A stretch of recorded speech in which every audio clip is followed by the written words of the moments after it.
Halo, Assalamualaikum warahmatullahi wabarakatuh. Terima kasih untuk yang sudah datang ke channel aku. Kalau belum subscribe, tolong jangan lupa di subscribe, kemudian bunyikan lonceng, dan jangan lupa kasih like serta komentar biar aku makin semangat ya. Istri simpanan pria angkuh, episode 15. Harus berbuat apa? Nadira memijat pelipis keningnya yang begitu sangat sakit dan juga pusing. Rasa pusing di kepalanya bertambah saat mendengar kabar yang disampaikan oleh ibunya. Apa yang harus aku lakukan? Pusing Nadira memikirkannya. Bila ada barang berharga yang bisa dijual, pasti akan aku jual.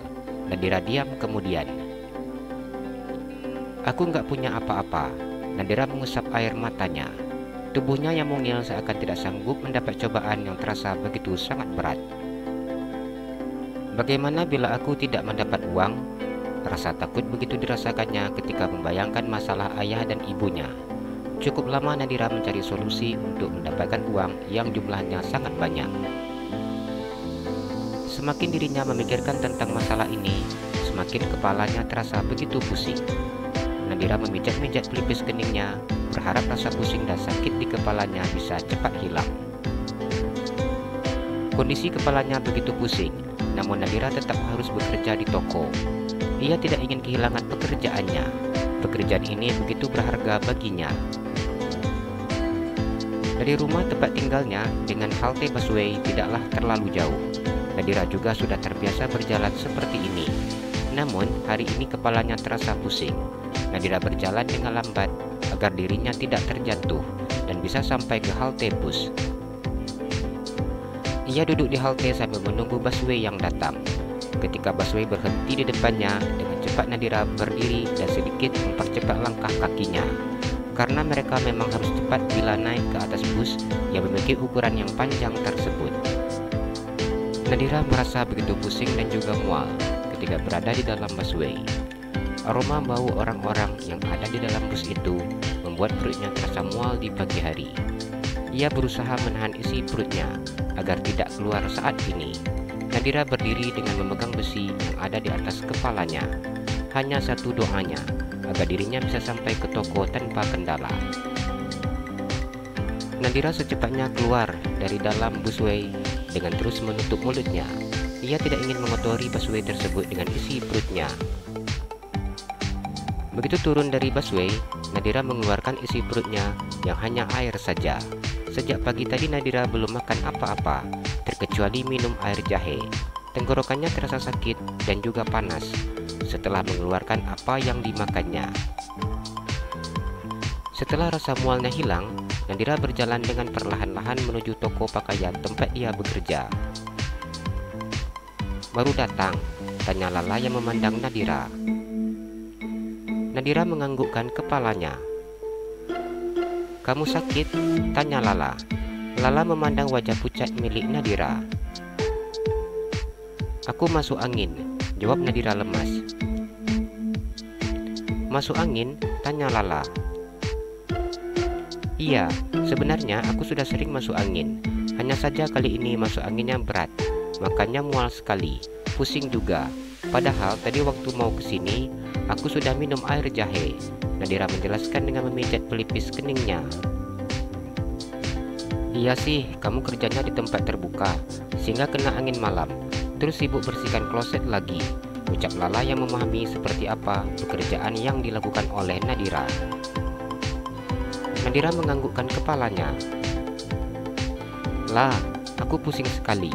Nadira berucap dan mendaratkan tubuhnya di lantai yang tidak memiliki alas apa-apa. Nadira duduk di lantai itu sambil terus memijat-mijat pelipis keningnya. Kalau pusing, kenapa datang? Tanya Lala yang sedang meletakkan pakaian di hanger. Aku takut bos marah lah, Nadira berucap sedih. Lala hanya memandang sahabatnya itu dengan penuh rasa kasihan. Gimana kabar ayah kamu? Tanya Lala. Nadira diam. Air matanya menetes saat Lala menanyakan ayahnya. Kenapa Dira? Tanya Lala yang kemudian ikut duduk di lantai. Lala duduk dengan posisi menghadap Nadira. Kondisinya sudah mulai membaik. Ayah juga sudah dipindahkan ke ruangan perawatan. Ayah kamu sudah membaik, kenapa kamu sedih? Heran Lala memandang Nadira. Biaya rumah sakit lah, aku dapat uang dari mana lah? Ungkap Nadira dengan wajah sedihnya. Maksudnya? Tanya Lala. Biaya rumah sakitnya aku nggak tahu dapat dari mana, ungkap Nadira. Kepalanya begitu sangat pusing ketika membahas tentang masalah yang begitu berat untuknya. Berapa? Tanya Lala. 45 juta, jawab Nadira dengan nada suara yang terdengar lemah. Lala diam dan menelan salivanya. Pusing akulah, ucap Nadira. Aku tuh kasihan kali liatin kamu, Dira. Kamu sudah bekerja seperti kuda, ucap Lala. Aku yakin ayah masih bisa sembuh, ucap Nadira penuh harap. Ia tidak keberatan kerja apa saja selagi itu masih halal. Bagi Nadira, bekerja seperti apapun tidak masalah. Yang penting dirinya bisa mendapatkan uang untuk biaya pengobatan ayahnya. Kalau seandainya kamu hanya butuh 4 atau 5 atau 10 juta, aku bisa bantu. Tapi ini 45 juta, jujur, aku mana punya uang sebanyak itu, ucap Lala. Aku tahulah, ucap Nadira yang tersenyum. Jadi gimana? Tanya Lala.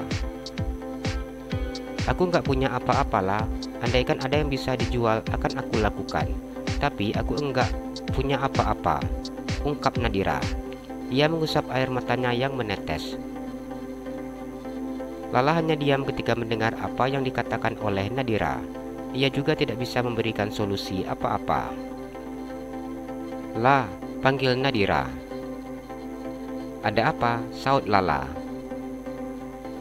Bila aku memakai uang dari Bang Teddy, gimana? Tanya Nadira. Lala diam tanpa menjawab. Pasti nggak bisa ya lah, aku aja kerja baru 2 bulan. Nadira berucap ketika ia menyadari bahwa dirinya baru bekerja di sana. Enggak ada salahnya sih kalau dicoba, ucap Lala. Kalau enggak dikasih gimana lah? Tanya Nadira. Cari solusi lain, jawab Lala. Jadi nanti apa aku akan langsung ngomong ke Bang Teddy? Iya, kalau kamu mau aku akan telepon Bang Teddy, jawab Lala yang berusaha untuk membantu. Makasih ya kamu udah mau bantuin aku, ucap Nadira yang begitu sangat bersyukur karena temannya itu mau membantunya. Iya, aku doakan moga Bang Teddy mau ngasih kamu uang, jawab Lala.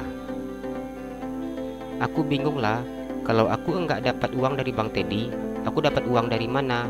Pusing Nadira memikirkan ini semua. Udah, enggak usah dipikirin dulu. Aku kasihan lihat kamu pucat sekali, ucap Lala. Nadira menganggukkan kepalanya. Ya udah, kamu duduk aja dulu di sini. Aku mau lanjut kerja, ucap Lala yang kembali melanjutkan pekerjaannya. Teddy duduk memandang gadis yang saat ini ada di depannya. Wajah gadis itu terlihat begitu sangat pucat. Ada apa? Kamu ingin berbicara dengan saya? Tanya Teddy. Bagaimana bila Nadira minta untuk berhenti? Cari kemana lagi tukang pembersih toilet? Pikir Teddy. Nadira diam. Kakinya bergetar menahan rasa takut. Keringat bercucuran di pelipis keningnya. Saat ini, dirinya mungkin sudah terlihat seperti sangat pucat. Teddy diam menunggu jawaban dari gadis yang duduk di depannya. Bang Teddy, ucap Nadira. Ada apa? Katakan saja, ucap Teddy. Bang, apa saya boleh memakai uang Bang Teddy dulu? Nanti saya ganti, ucap Nadira berucap dengan terpatah-patah. Uang? Tanya Teddy. Iya bang, jawab Nadira lemah. Kamu butuh berapa? Tanya Teddy. 45 juta bang, jawab Nadira. Teddy diam mendengar ucapan gadis itu. Ia mengerutkan keningnya. Nadira hanya diam ketika melihat raut wajah pria tersebut. Nadira sangat berharap yaitu mau berbaik hati, memberikannya uang. "Apa jaminan kamu?" tanya Teddy. Nadira menggelengkan kepalanya. "Uang yang kamu butuhkan berjumlah sangat besar, dan kamu tidak memiliki jaminan," Teddy berucap dengan menatap Nadira. "Saya akan membayar semuanya kembali dari gaji bulanan yang saya dapatkan, Bang," ucap Nadira. "Saya tidak yakin kamu sanggup bekerja di sini sampai uang sebanyak itu kamu kembalikan. Bisa saja setelah kamu dapat uangnya, kamu berhenti kerja," ucap Teddy. "Saya janji, Bang, saya nggak akan berhenti kerja," Nadira berucap dengan meneteskan air matanya. Nadira sudah tidak mampu lagi untuk menahan cairan bening yang lolos dari sudut matanya. "Untuk apa uang itu?" tanya Teddy. "Ayah saya sakit, Bang. Sekarang sedang dirawat di rumah sakit. Saya sudah berusaha kerja siang dan malam untuk dapat uang untuk ayah. Namun, biaya rumah sakit lebih besar daripada uang yang saya peroleh. Saya janji, saya akan tetap bekerja meskipun tidak memperoleh uang lagi," ucap Nadira jujur. Teddy menganggukkan kepalanya ketika mendengar ulasan penjelasan dari Nadira. "Saya belum bisa memutuskan, tapi saya akan mempertimbangkan," ucap Teddy.